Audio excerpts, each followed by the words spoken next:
Olá, eu sou Márcio Delfim e hoje eu vou dar sequência à análise de mais uma lei abordada por John Maxwell no seu famoso livro As 15 Leis do Crescimento.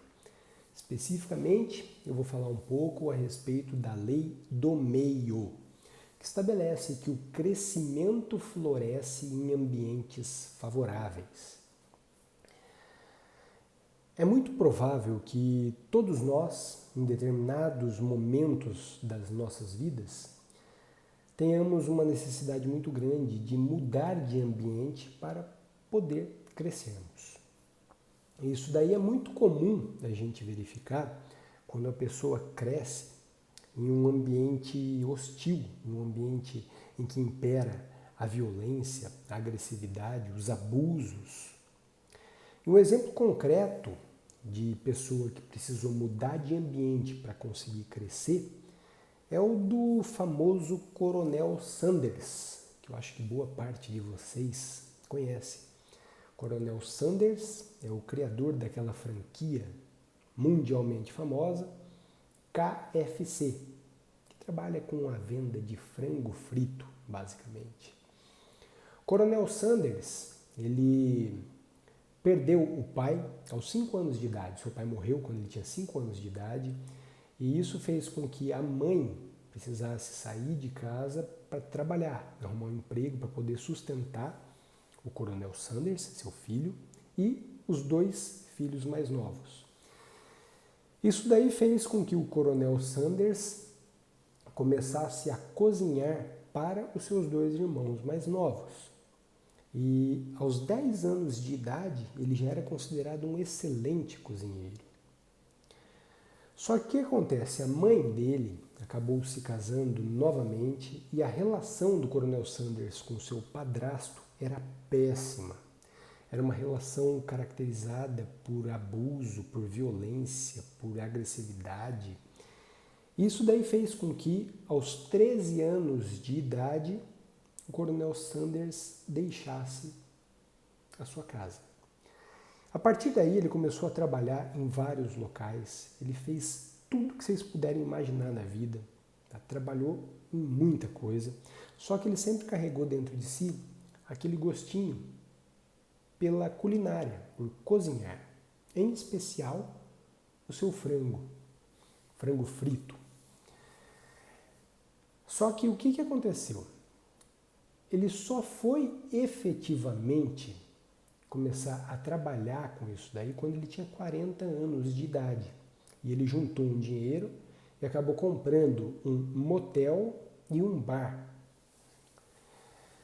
E ali ele costumava servir para os clientes a sua receita de frango frito. 40 anos de idade.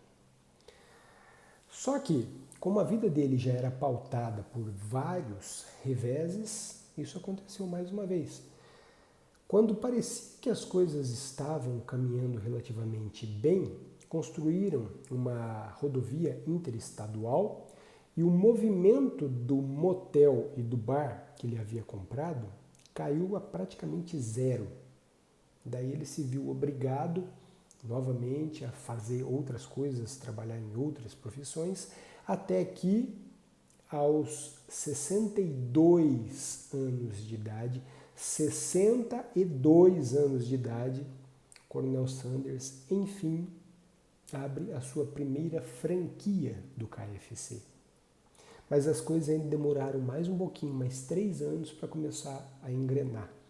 Tá? Foi por volta dos 65 anos que o sucesso começou a fazer parte da sua trajetória. E hoje em dia, KFC é uma franquia que está em mais de 100 países aí pelo mundo, com muito sucesso.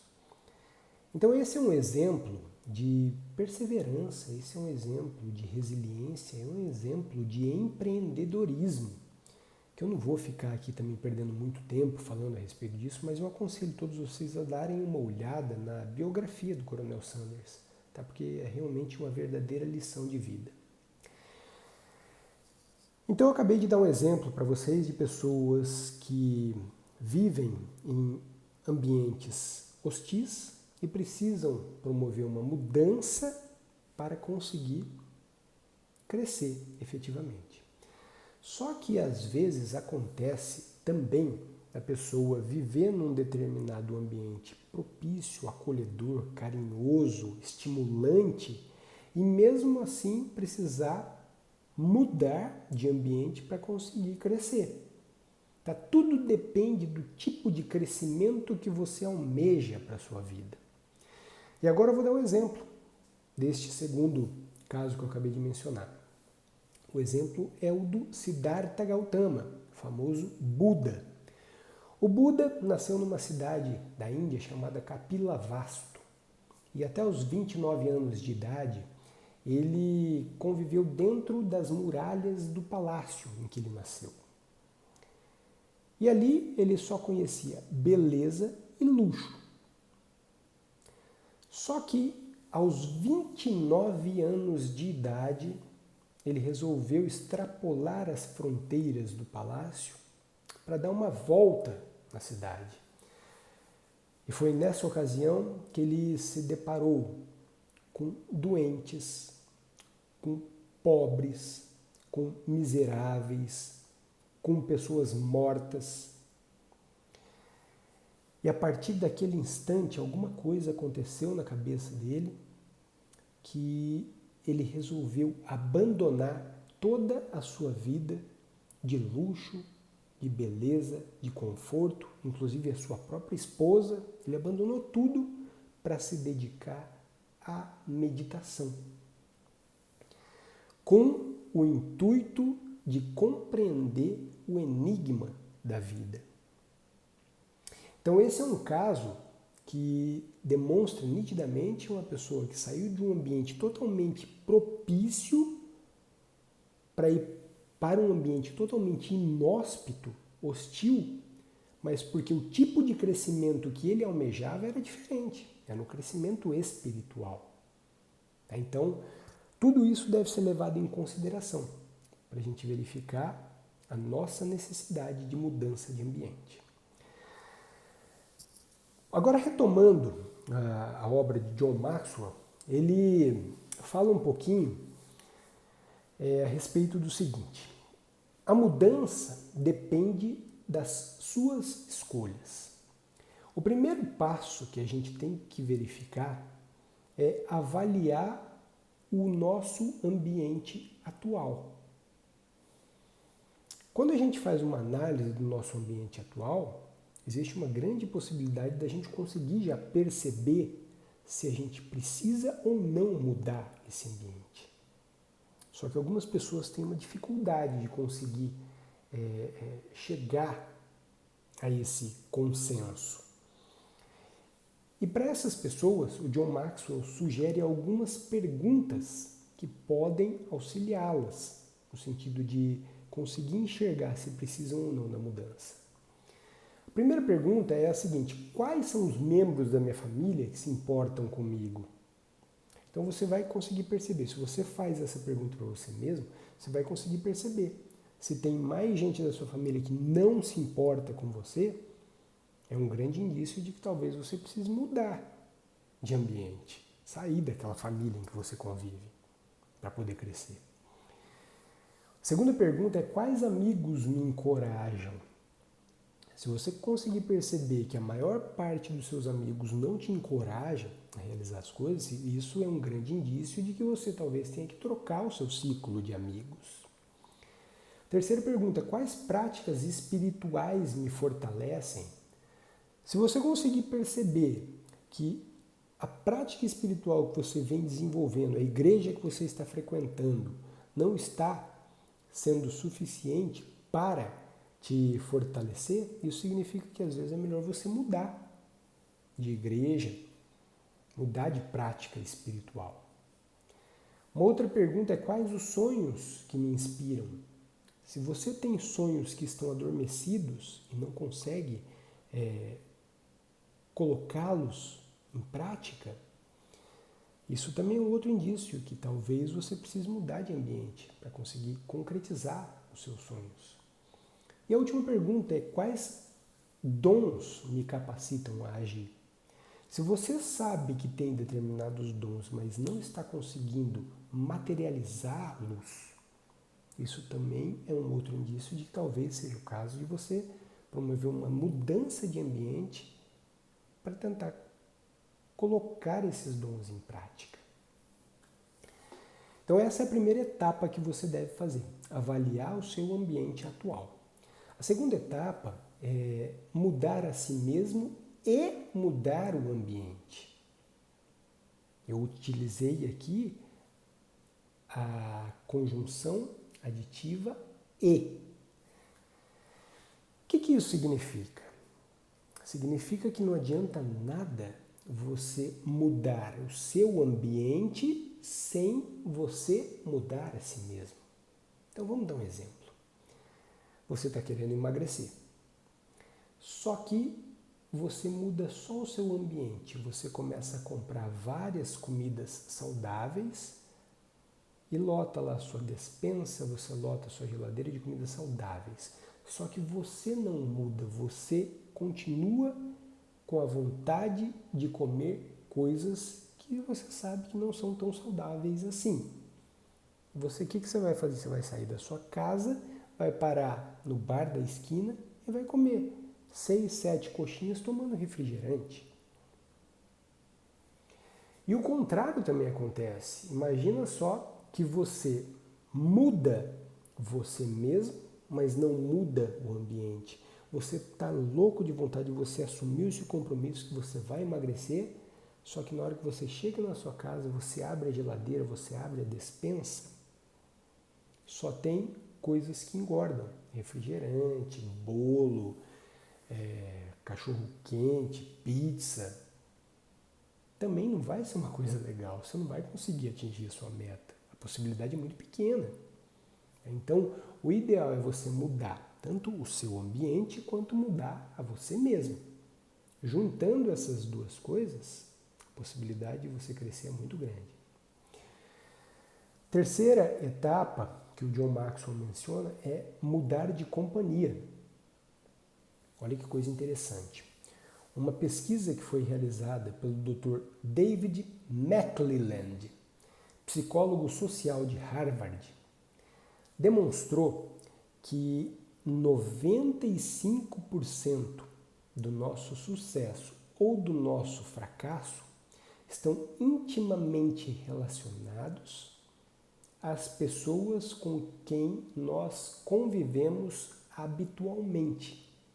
Ele chama de grupo de referência. Olha que coisa louca. Então, 95% do seu sucesso ou do seu fracasso depende das pessoas que você convive frequentemente. Gente, isso é extremamente importante para demonstrar que às vezes nós precisamos realmente mudar de companhia, tá? Se nós estamos querendo crescer. Uma outra etapa, a quarta etapa que John Maxwell menciona, é desafiar-se no seu novo ambiente. Então vamos imaginar que você efetivamente mudou, saiu do ambiente que você estava, passou para um novo ambiente, em tese mais propício e tal. Só que não adianta nada você simplesmente mudar de ambiente se você não estiver constantemente se desafiando. Porque senão o que vai acontecer?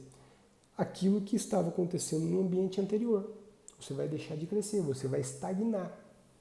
Tá? Então é fundamental você estar constantemente se desafiando. E como que você pode fazer isso? O John Maxwell menciona 2 tipos de desafios que você pode se impor a você mesmo. O primeiro deles é você tornar público os seus alvos, os seus objetivos. É falar para as pessoas que tipo de crescimento, o que você está pretendendo fazer ali para crescer. Só que tem gente que não gosta de tornar público antes de concretizar as coisas. Tá? Então o Maxwell menciona uma segunda alternativa, que é você toda semana procurar uma grande oportunidade de aprendizado. E como que você faz para procurar uma grande oportunidade de aprendizado? Gente, a internet está aí, né? Fazendo cursos, assistindo palestras, lendo livros, jantando com pessoas que vocês admiram. Então existe uma infinidade de coisas que você pode fazer no intuito de promover o seu próprio crescimento. Está se desafiando constantemente para não ficar estagnado nesse novo ambiente que você está vivendo. E a última etapa que ele menciona é mover-se adiante apesar das críticas. Quando as pessoas começam a perceber que você realmente está crescendo, a possibilidade de crítica é muito grande, é gigantesca. Então aqui é importante mencionar o seguinte, tem um ditado popular que diz o seguinte: a opinião de alguém a seu respeito não precisa se tornar a sua realidade. Então, em linhas gerais, não interessa o que as pessoas estão pensando, estão falando de você. Se você sabe que está no caminho do crescimento, segue adiante e não liga para isso. Eu vou finalizar esse vídeo trazendo uma frase de Mark Twain, que eu acho que resume bastante aquilo que eu mencionei até agora. O primeiro passo em direção ao sucesso é dado quando você se recusa a ser uma vítima do meio de onde veio. Bom, gente, era isso que eu queria compartilhar hoje com vocês, uma breve análise e alguns comentários a respeito da lei do meio. E eu peço aqui, se você chegou até o final desse vídeo, eu peço para você, caso esse vídeo tenha surtido algum resultado na sua vida, tenha sido útil de alguma forma, peço para você curtir e compartilhar, tá bom? Muito obrigado pela atenção, um beijo enorme no seu coração, fica com Deus e até o próximo vídeo. Tchau, tchau.